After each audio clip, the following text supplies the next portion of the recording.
One of the areas that I'm very proud of in our city is that we've not neglected the infrastructure in the last number of years.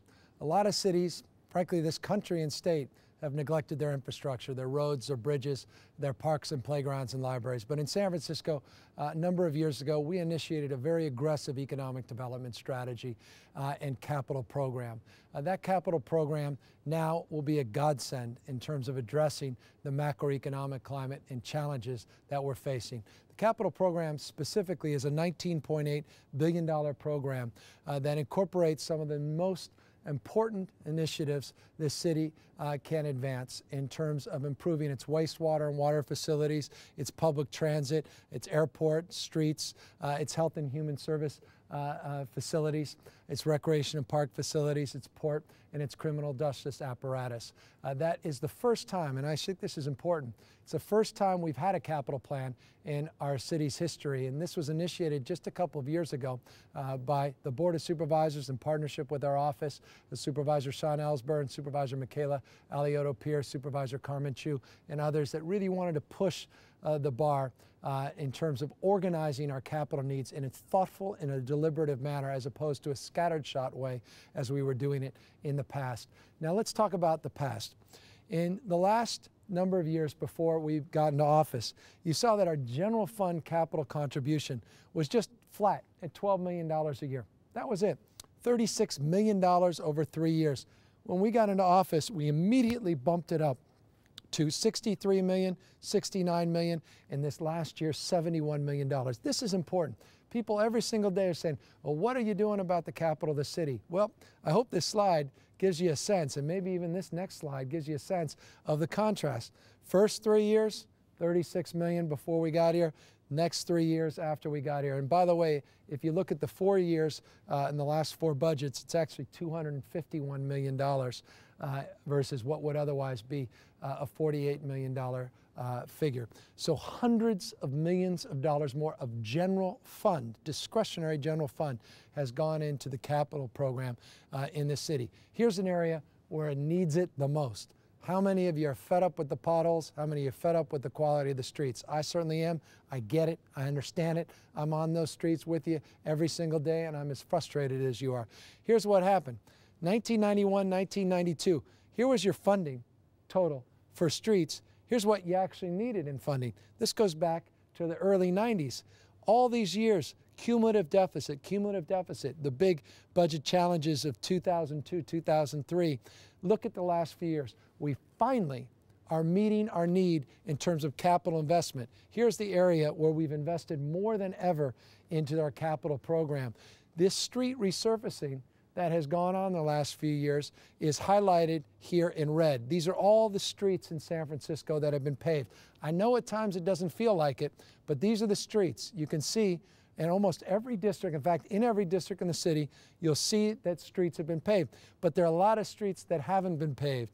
And that's why we've got these proposed projects moving into the next few years. You'll see the blue lines and you'll see some more and different red lines. These are the next projects for 2008, 2010, which is not insignificant, including, by the way, the Tenderloin. And maybe it's just because that's where City Hall, we're right on the edge of the Tenderloin. It's in terrible shape. Go down Larkin Street, go down Golden Gate, go down Leavenworth. You understand what I mean. I put that slide because I recognize what you all know, and that is the Tenderloin streets are in bad disrepair as well. We're going to make progress. I want to just go back to this slide. In 08, 09, and 09, 010 fiscal years, we're going to invest over $80 million for street repairs. Again, think back a number of years ago, $12 million a year for all capital needs. Weren't ever close to our street repaving budgets. Now we're looking $35+ million a year, 36, 37. It's going to be over $40 million next year. We are going to see a marked improvement. The challenge is, again, cumulative deficit. You can't go like that overnight and address hundreds of millions of dollars of deferred maintenance, but we are catching up, and I do think that you are going to see and most importantly feel the difference, even if you're driving or if you're in a muni bus and you're bouncing over those potholes and those lousy streets.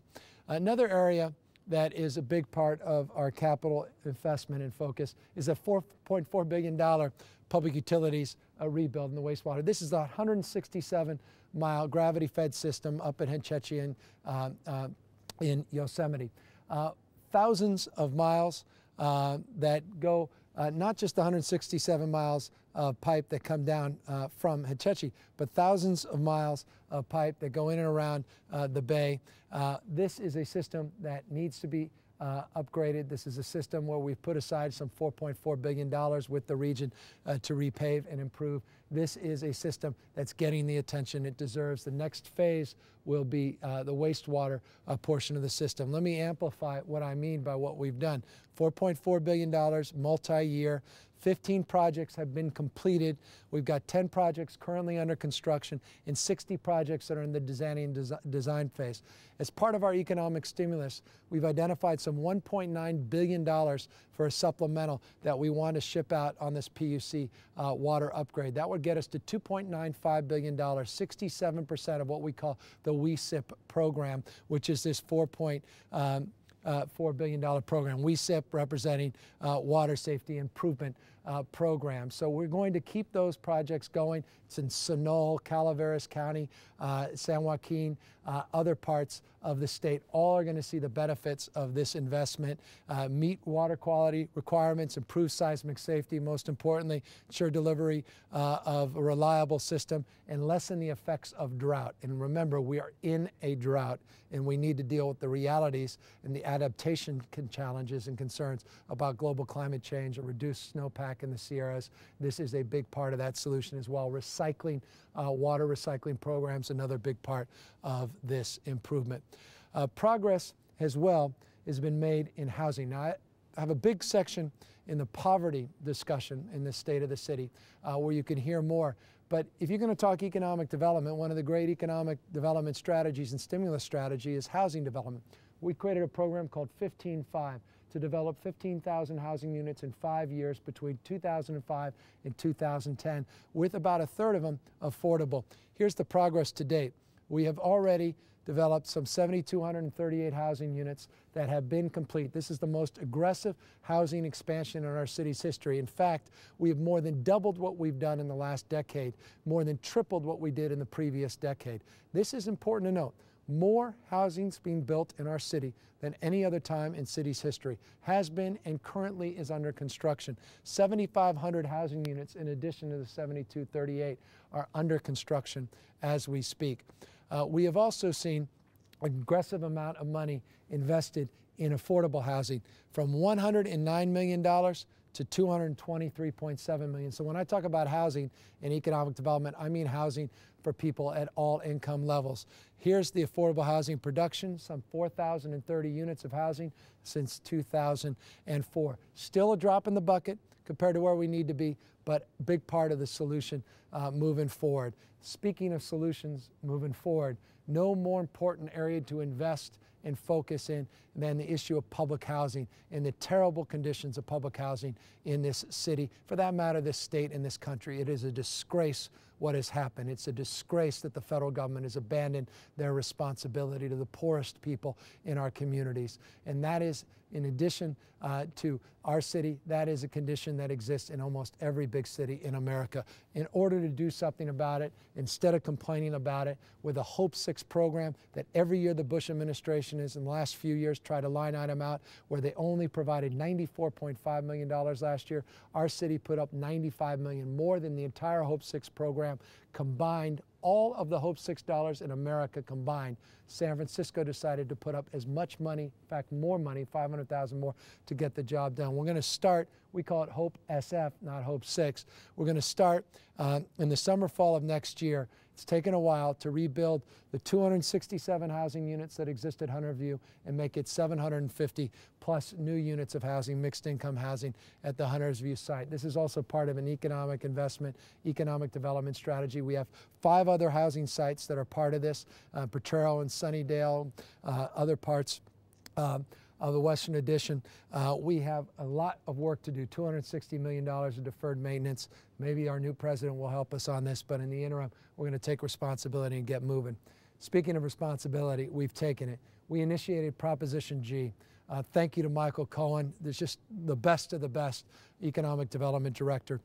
His work, his effort, his advocacy created a framework. For decades we've been talking about Bayview Hunters Point and the shipyard and what we can do to revitalize it.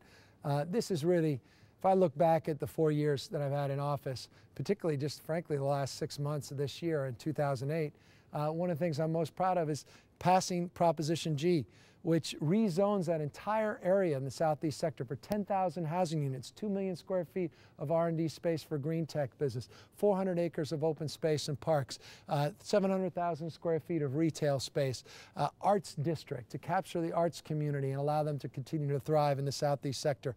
Also provides for a stadium site for the 49ers.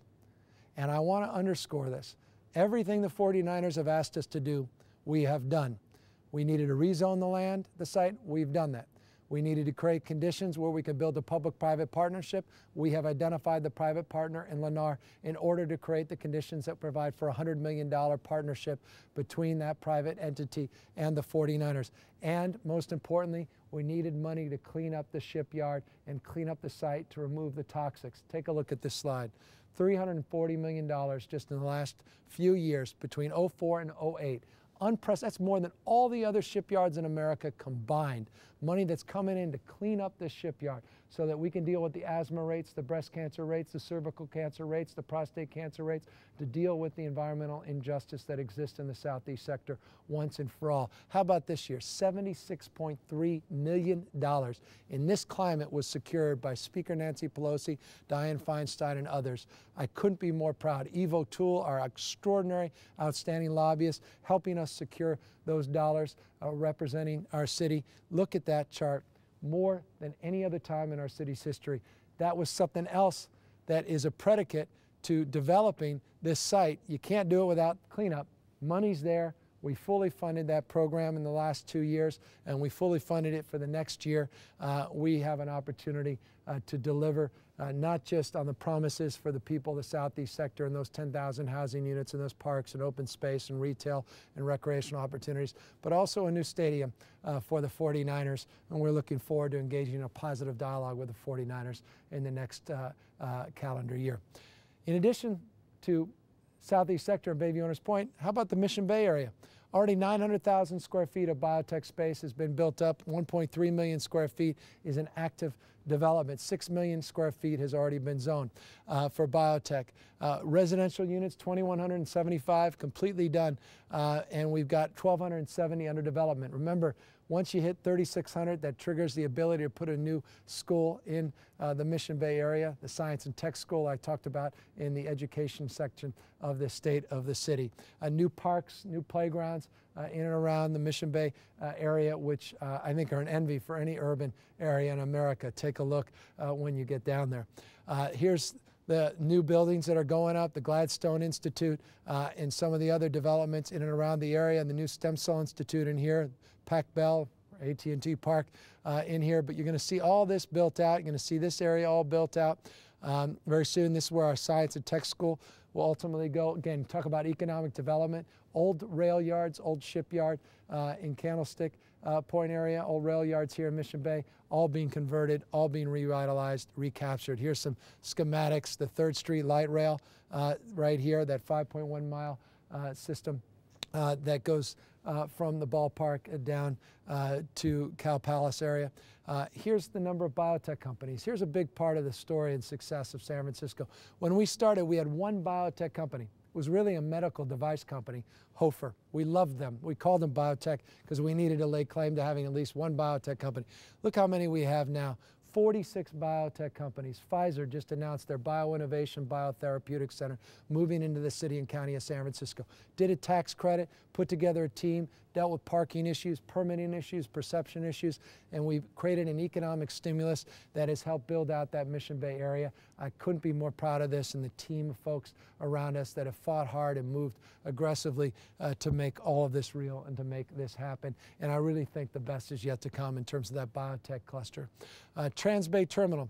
Take a look at this magnificent new Pele Clark Pelly design, this world-class transit structure. Talk about green roofs, talk about living roofs, this park on top of this world-class transit structure, 3,440 housing units, 1,250 affordable, 2.4 million square feet of office space, hotel, groundbreaking. That's just in a few weeks. We're going to get this thing done, and the reason we're going to get it done is we got that high-speed rail done, $9.95 billion.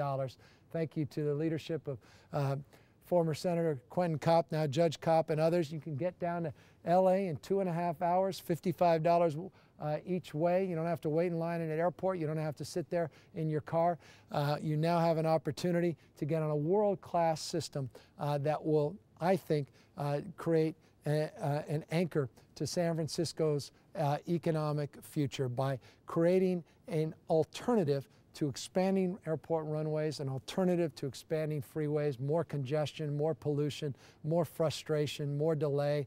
Now we have a new option to address the growth in our state and to address the economic opportunities for smart growth up and down the state, transit-oriented development. And that transit-oriented development is not, I think, seen in a more significant light than this Trans-Bay development that will be anchored with this new West Coast Grand Central Station that will have the high-speed rail coming right into it. $20 billion a year you see right here just in congestion costs, wasted fuel and lost time. Here's an opportunity to solve that. Another area where we're focusing to solve some problems is the eastern neighborhood. This is roughly 22% of the land mass in San Francisco, about 17% or so of the population of the city. It's where a small percentage of the housing in our city currently exists, but where a huge percentage of the housing that will be built in the next 5 years will exist. We're rezoning this entire area. 10, almost 15 years we've been talking about this. We're down to the final brushstrokes, as it were, to get this thing done, working with members of the Board of Supervisors, Supervisor Maxwell, who's had enough of our office going back and forth on amendments, fixing this, fixing that. But we're fixing to solve the problem of PDR use, solve the problem of housing and jobs linkages, deal with the issue of production, distribution, and retail, deal with the old industrial base of our city, converting to a new modern, more innovative, more technologically engaged base, but not forgetting that a lot of the PDRs that used to be in the 1850s to 1950s exporting are now servicing our high-tech digital media, digital arts, and new economy. So PDR is not anathema to the city's lifeblood and future, quite the contrary. And it's trying to find that balance, and I think we have, I hope we have, with some of the final amendments on the eastern neighborhoods, but another big part of the economic development strategy of the city. 10,000 new housing units. It's actually higher than 32% below market. We have new arts and retail open space opportunities. Again, a big concentrated effort to reconcile the fate and future of a big portion of the industrial lands in San Francisco. And speaking of those old industrial lands, Schlage Lock, I was just down there today. It's out near the Cow Palace, right off the new 3rd Street light rail. We were down at Visitation Valley Elementary School, right down the block. This is an incredible area that we're going through a rezoning process. It's going very well. That's an area that I wanted to highlight because it deserves attention. $4.1 million in outside funding has gone to streetscapes improvements around Leland Avenue, again, a part of San Francisco that often is underserved. We've got an EIR and Schlage Walk that will be done by the end of the year, probably beginning of next year. This is an area of concentrated focus moving into 2009, as is Treasure Island. Now, I didn't think I'd be here to celebrate Treasure Island because we still don't own it. The Navy owns it. But we've got a new president, and it's a new day, and we're going to turn the page in terms of cooperation and partnership on both sides between the city and the Navy, and we're going to be in a position to finally build out 6,000 housing units in the most sustainable, greenest development of its kind in U.S. history, where we have photovoltaics as part of the skins of the building, wastewater facility, cogeneration facilities, all on site. You've got new ferry transport. You've got wind and wind programs and wastewater programs, stormwater runoff programs that are the envy of the nation. This is real. This can happen, and groundbreaking could occur sometime next year. Still got to work on some final details with Speaker Pelosi and our friends in the Navy. but this is an exciting project that's moving forward. It also incorporates congestion pricing. Governor Schwarzenegger, people don't know this, just signed AB 981, which created California's first demonstration project for congestion pricing. I want to thank Mark Leno for his advocacy on this. I want to thank our team of lobbyists for getting this thing through. I'm very proud of this. First congestion pricing strategies, not just the broader congestion pricing that the city's talking about, but this smaller version out on the island, Treasure Island, that will be the first of its kind in California history. Speaking of history, some proud, some not so proud. We have a great history on our piers and our port, Piers 15 and 17. It's about to be converted, $175 million renovation with the new Exploratorium. You're going to see this built out in 2010, 11. It's going to be a world-class new facility. We love the Exploratorium.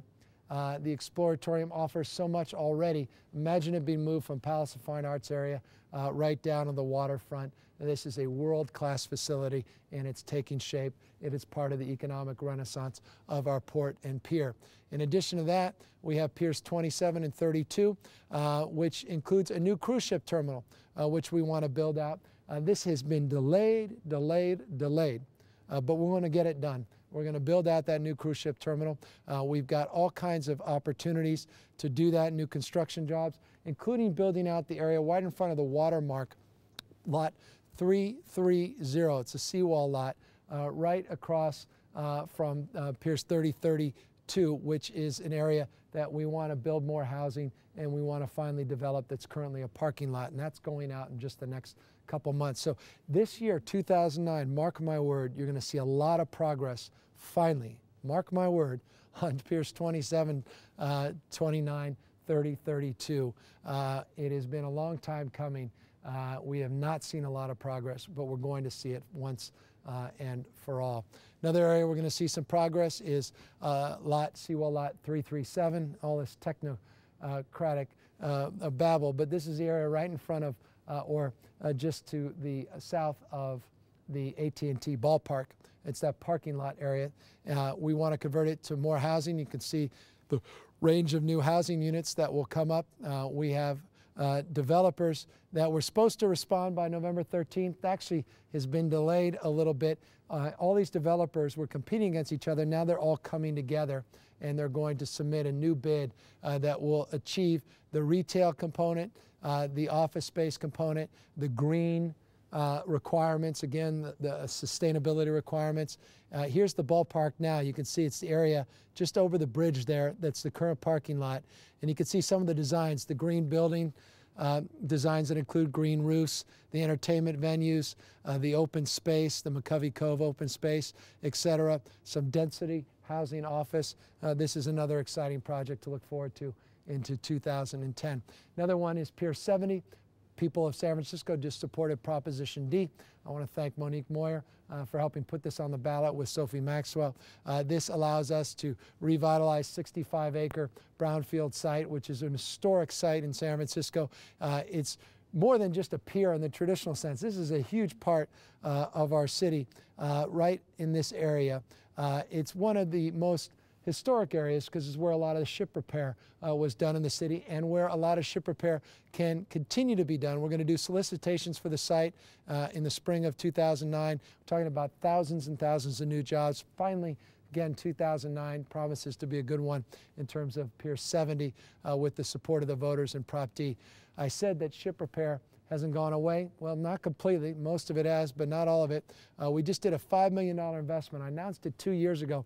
Not many people focused on it and didn't know what the heck we were talking about. A partnership to deal with these post-Panamax cruise ships. These new ships can't fit through the Panama Canal. So as a consequence, they need to come around to the West Coast and they need to go to a dry dock. Well, we have one of the nation's largest dry docks, and we just had this Princess cruise ship that was out there, creating literally hundreds of jobs in this case. It was a phenomenal site. It just goes to the type of blue-collar jobs that we can still hold on to in San Francisco in this post-Panamax environment. And that investment, again, returned great dividends. Make those investments even when you don't have, when the economy doesn't necessarily feel like it can support it. They ultimately will pay good dividends if they're smart investments. This was one of those smart ones, part of, again, the economic development strategy. Includes the pier and the port all the way down. You can see the ship that was actually dry docked right here. That ship is literally lifted out of the water. These ships are phenomenal. And all the crew was waiting around to get it all cleaned up and fixed. Where'd they go? San Francisco to shop and spend a lot of money. So it has an economic stimulus beyond the jobs it creates. It promotes a lot of tourism and a lot of reciprocal spending. Culture. You want to talk economic development, you want to talk about economic growth, you got to talk about cultural institutions, you got to talk about arts and culture, always as a precursor. You look at the greatest cities in the world, they had one thing in common: extraordinary arts and cultural programs. And that created the economic wealth and economic development that followed. Well, we're standing in one, the new Academy of Sciences right here. We're across the street from the Neo Dieng Museum. The African Diaspora Museum has just recently opened in the last couple of years. The Museum of Craft and Design, the Conservatory of Music just recently opened this last year. The Contemporary Jewish Museum just recently opened. This has been an amazing couple of years in San Francisco, and most of that just in the last 18 or so months, investing in culture. You see all of these new projects. I mentioned the Exploratorium, Piers 15 to 17, the Mint we're working on, Contemporary Art Museum in the Presidio. Don Fisher, thank you for holding in there. I know there's still a lot of concern about that, a lot of issues. We need to work through that, but we need, if he's going to contribute $1 billion of contemporary art, we need to keep it in San Francisco. Let's do everything we can to be respectful of anyone that wants to contribute this type of collection to our city. And so I'm hopeful that we can work that out. You can see as well, we've improved the Bayview Opera House. Please go down there. You can see a lot of the improvement and changes. We're going to try to get that Mexican Museum into the area across from Yerba Buena. We're going to try to get that International Women's Museum in there as well into the new year. But a lot of great news on the cultural side. And by the way, when you see here, I always like the photo of the top of the Dieng. You never see that. Look how spectacular that Herzog and de Morin design is, and how different it is from the perspective when you're standing there.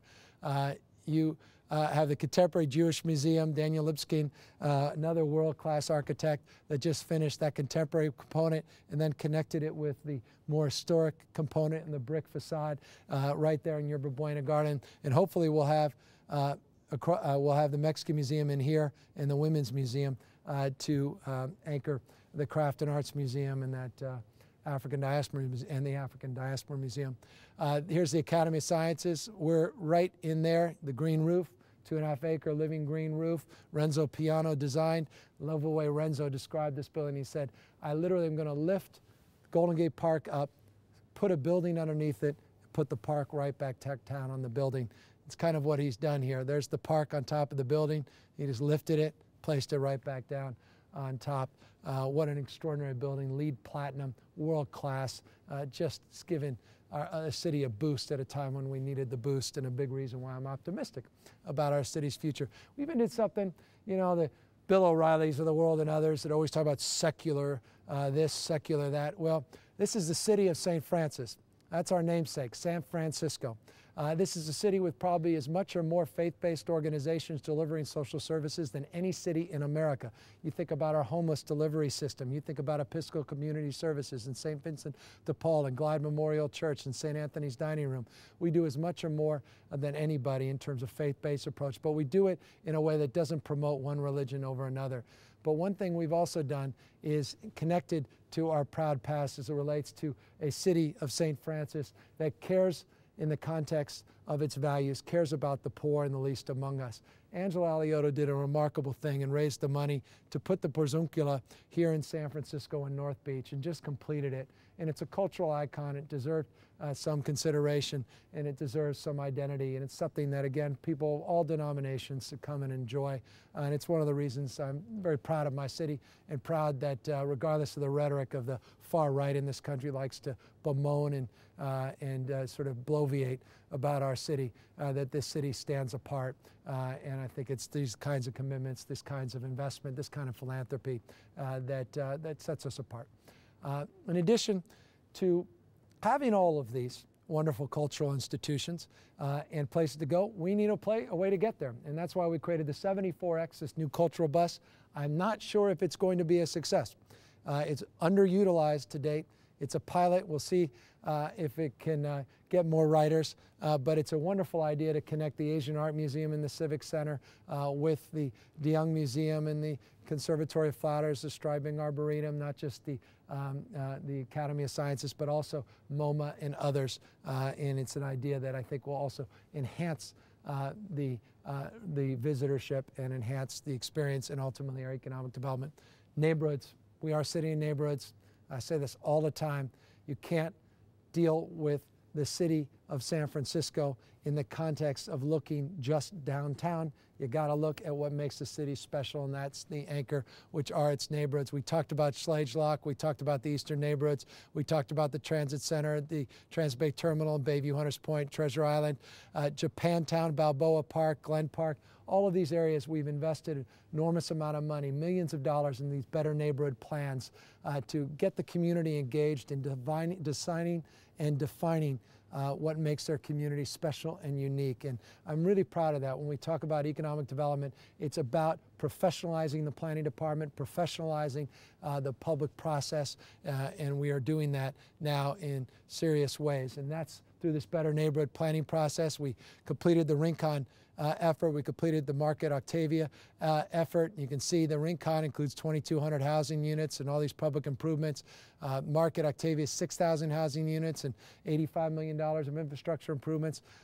That was a challenge near the end, but we got that together with members of the board, made some amendments, and it's a much better plan than it was 5 months before we signed it. And then again, I mentioned the eastern neighborhoods, all part of the better neighborhood planning process. Balboa Park area, Japantown, let's preserve that, one of 3 remaining Japantowns. We talked about the economic opportunities in Chinatown, Leland Avenue, 3rd Street, Ocean, Mission, Lower Polk, Lower Divisadero. They don't get the attention they deserve. And Taylor Street, all part of, again, neighborhood revitalization, neighborhood marketplace initiatives, trying to get those empty storefronts and trying to market them to retailers. Chinatown, again, I wanted to pull that out with this Chinatown Economic Forum we hosted in April of this year. The work we're doing with our action plan to get folks back there visiting, not just tourists, but residents. Let's come back to Chinatown. It's an extraordinary place to be and to visit. We should be proud of it. First Chinatown in America, 1/3 of our population of Asian descent, a gateway to China, Asia, and Pacific, 24-hour city, a world-class city that has always identified itself with the fate of others around the world, and a city that truly will have its strongest opportunity in terms of its economic development is in relationship to its relationship to China. And that's why it's important for Chinatown to be a symbolic a center of that relationship. And that's why it's important to revitalize and promote it. And that's why we did the China SF, which I talked about earlier, this office that we've opened up in China where we're doing business development. We've got Mandarin and Cantonese speakers. We have an office here locally and one in Shanghai, led by an incredible advisory group of leaders in Shanghai and leaders out here in San Francisco, including the former Secretary of Defense, Bill Perry, the former Secretary of State, George Shultz, as advisors here in San Francisco. And out in Hong Kong, you've got Vincent Lo and some other incredibly successful business leaders in China that are anchoring our advisory committee there. This is a big deal. First foreign office San Francisco's ever opened, and it was in China. I'm proud of it. A couple other areas, and we'll close this section on economic development. I just couldn't help myself, but here's Ferry Park. You go down towards where the ferry building is, down where the Embarcadero is, and you've got this big grassy area. I won't call it a grassy knoll, but it's a grassy area right in front of the Vitale Hotel. It's underutilized, and it's not particularly well kept up. We want to envision it differently, and so we've commissioned EDAW, which is a pro bono group, to envision bocce ball courts. I know you're thinking, bocce ball. Well, before you throw it out and dismiss it, here's a conceptual plan. it's a way of creating some energy and vibrancy and connection with the businesses and bring back an old sport in San Francisco as an interim strategy, just to create, again, some dynamic activity in an area that's underutilized. And then we'll do the larger master plan. This is where that organ was going to go. I appreciate Jim Hass, my friend. Didn't look like we're going to get the resources to do that, and the late, great Sue Bierman. But this is a way in the interim until we figure it all out of getting the space moving. And you can see Reckitt Park's on board. We got approvals to build it out. I think in 6 to 12 months we'll get it done. Hopefully my State of the City in 2009, I'll show you real photos of it. Holiday Plaza. This is that cable car turnaround area right across from the new Bloomingdale's and Nordstrom's. This is an area that, you know, it's been difficult. A lot of poverty issues. Again, you're just a half a block away from Siga Room Occupancy Hotels, one of the largest adult day care centers for mentally ill people in the Social Security office right there at 939 Market Street, all near Holiday Plaza. So it creates a constellation of challenge at times. And this is where you bring your friends and family and you go, who's the mayor of this town? I get that. I am, at the moment, I come and go, there'll be another one. But one of the things we just finally got to is we're improving the area and we put up these trellises and plants in this area. We've redone the lighting here. We put flower baskets up there. We're moving the cable car ticket kiosk. We're redesigning the area without spending millions of dollars in order just to create different kind of activity. And I think you'll hopefully notice some changes and improvements up there as you do your holiday shopping and as you come back and rediscover your city or visit our great city. The Civic Center is an area where we want you to visit as well. Many people do visit, but they don't necessarily always have the experience that I think they could.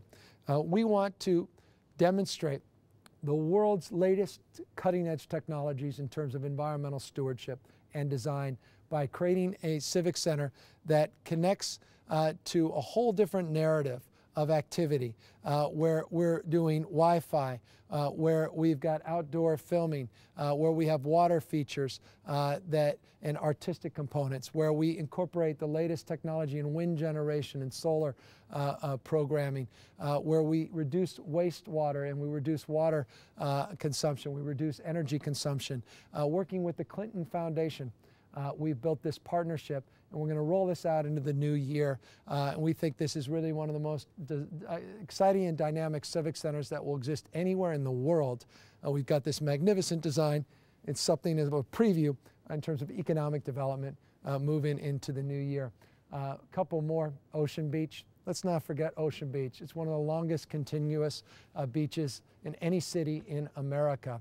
In fact, the largest. We have this beautiful beach, but we have a boulevard that anchors the beach or divides it from the rest of the city that's not as beautiful as it could or should be. So we've convened this task force, and their job is to come up and envision Ocean Beach in a different way as a different resource. Again, part of an economic stimulus strategy. Carmen Chu leading the way, putting this thing together, and a lot of support from a lot of supervisors. I thank them for that, and community leaders. We're going to get that done into the new year and start making some investments in greening and focusing on the boulevard. I couldn't help this, but it deserved some attention. I didn't know where to put it in the presentation. The zoo. It's out in the south. It's out on the west side of town, near the Ocean Beach area. This time last year, we had that tragic tiger attack. Here's the latest. Revenues are down 11%. Attendance is down 15%. And the zoo is running a budget deficit, and a big budget deficit. And a big part of our economic stimulus, a big part of our budgetary solution is try to resolve the challenges at the zoo and encourage people to come back to what is now arguably one of the safest zoos now in the world because of all of the new things we've done. But I hope people will be reminded that the zoo is actually making progress on attendance, on revenue, in terms of its capital investment until this tragic incident occurred. And it deserves, I think, some attention here, because part of the economic stimulus of a city and the economic development of the city is to have these cultural institutions and these attractions that bring people into the city from around the region, the state, the nation, and around the world. And the zoo is one of them, and we're committed to doing more and better into the new year. Speaking of better, benefit districts do better. By building these public-private partnerships, we are involved in advancing our Better Neighborhoods planning process. You can see all of the new Better Neighborhoods plans, or rather the community benefit districts, what they used to refer to as business improvement districts. When I started, we had 1, Union Square. We now have 9. We've got 8 more that we're launching, 17 total. If you told me we can do 7 in a full term as mayor, I never thought we can do it. This is very exciting. Supervisor Peskin and supervisors, all of them deserve credit for their support of this program. We're making real progress. Again, those are the ones we've created. Here are the ones we'll be doing in the next few years. Again, part of an economic development strategy, anchoring identity, building partnerships, helping us market these great communities. Better Streets plans. This is a new plan to create world-class streets, and to create standards for world-class streets. What's a world-class street? It's a pedestrian-friendly street.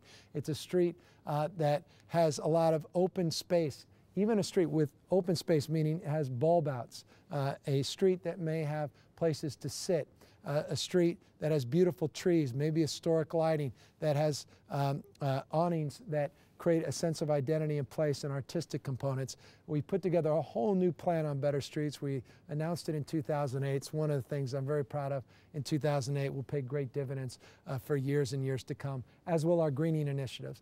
Trying to green the city, soften the edges of our streets and the hardscapes, median strips, hanging baskets, the gateways, $14 million for San Bruno Avenue, Balboa, Leland, 19th, Ocean. You could drive around the city, you'll see some of these areas being improved. Market Street, this is the next phase where we're getting rid of these bumpers here and putting in these new transformed bumpers and safe, now green and sustainable gardens right out in the middle of Market Street. These will be coming into the new year. We have a new blue greenway that we've committed to. I talked a lot about in the environmental section to extend, like we've done for Crissy Field, but to extend between AT&T Park and Candlestick Park, this open space, and to connect that southeast sector in a completely different way. You can see the progress that's already been made.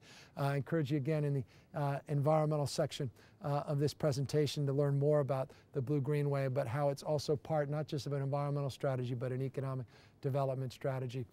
Parks.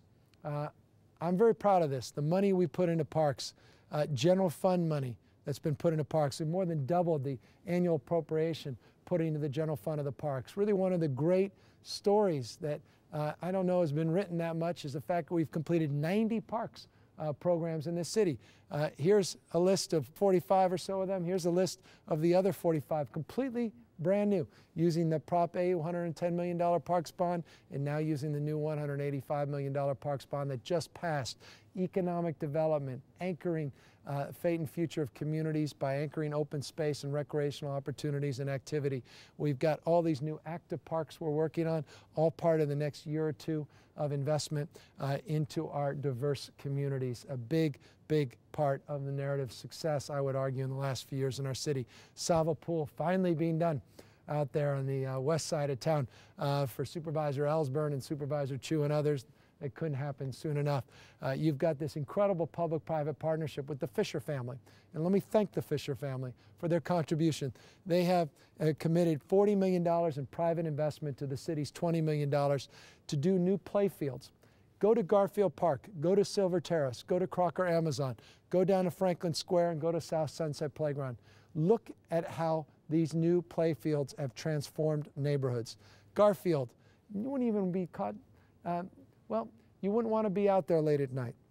It was a terrible field, potholes everywhere, terrible irrigation, now great lighting, new signage, completely revitalized area. Silver Terrace, you can drive down the freeway towards the ballpark and you'll see Silver Terrace on the eastern side. A beautiful, completely reformed area, Crocker Amazon. This is a really exciting project. That's all taken shape in the last 18 or so months. A big part of, I think, the wonderful success in terms of the investment in neighborhoods in last year, 2008. See, Kimball Playground is also up next in that program. Here's just some before and afters, just to give you a sense. Here's Franklin Square, what it looked like before. Here's after, before and after. These are dramatic changes, and those changes have reflected in customer satisfaction. Look at that. I almost thought this was made up. 2007, we surveyed 1,300 people. 87% rated their parks excellent or good. Now, I know you're thinking, I was thinking the same thing, but it was a fair survey, and these were the numbers. Candidly, I don't know that we can maintain that status, but it makes you feel pretty good that we're moving in the right direction, a new direction. And I want to thank the former Director of Recreation and Parks, Yomi Agumiyati, for his hard work. We got Jared Bloomfeld over there now holding the fort until we finish the national search for a brand new Park and Rec Director. We're going to get it to the next level. Libraries, and I'll close this section with this as well. I've got a great new director of our libraries who's doing just a wonderful job. Luis is doing a job that he needed to do to really jumpstart our whole investment into our 24 neighborhood libraries. We have 27, but 24 is part of this plan of revitalization. You can see the libraries that are complete, libraries that are almost complete, and those that are pending. We have 5 new branch libraries opening in 2009, completely done. 6 under construction, 5 completely done in the new year. We had literally half dozen done this year. So it's been a really exciting time for neighborhood libraries as well as parks, and something again to celebrate, to share, and something to commemorate and also talk about in terms of economic development in the future. There's my library where I grew up. My mom used to drop me off there at the Marina Library branch, kept the old historical components and revitalized it. Glen Park out there, Supervisor Dufty. This was an amazing park. Look at the way library, look at the way it used to look compared to where it looks now. And this is the actual library itself in a beautiful entry. And then you've got the Western Addition Library. It was out there on a windy, cold, rainy day. We opened that one not too many months ago. Looks pretty much the same from the outside, but on the inside, it's really a community hub and a community center, a world-class, newly designed and developed library. So I think there's a lot to be thankful for in terms of the investment and the capital improvements and the infrastructure in the city. And in spite of, again, the macroeconomic challenges, we're there to make the commitments and redouble those efforts into the new year. Parks, playgrounds, neighborhood institutions, libraries. We're going to be investing in the waterfront, and we're going to be investing in streets, sidewalks, as well as some of these big redevelopment projects. I think there's a lot to be thankful for looking back, but also arguably more to be hopeful for looking in the future.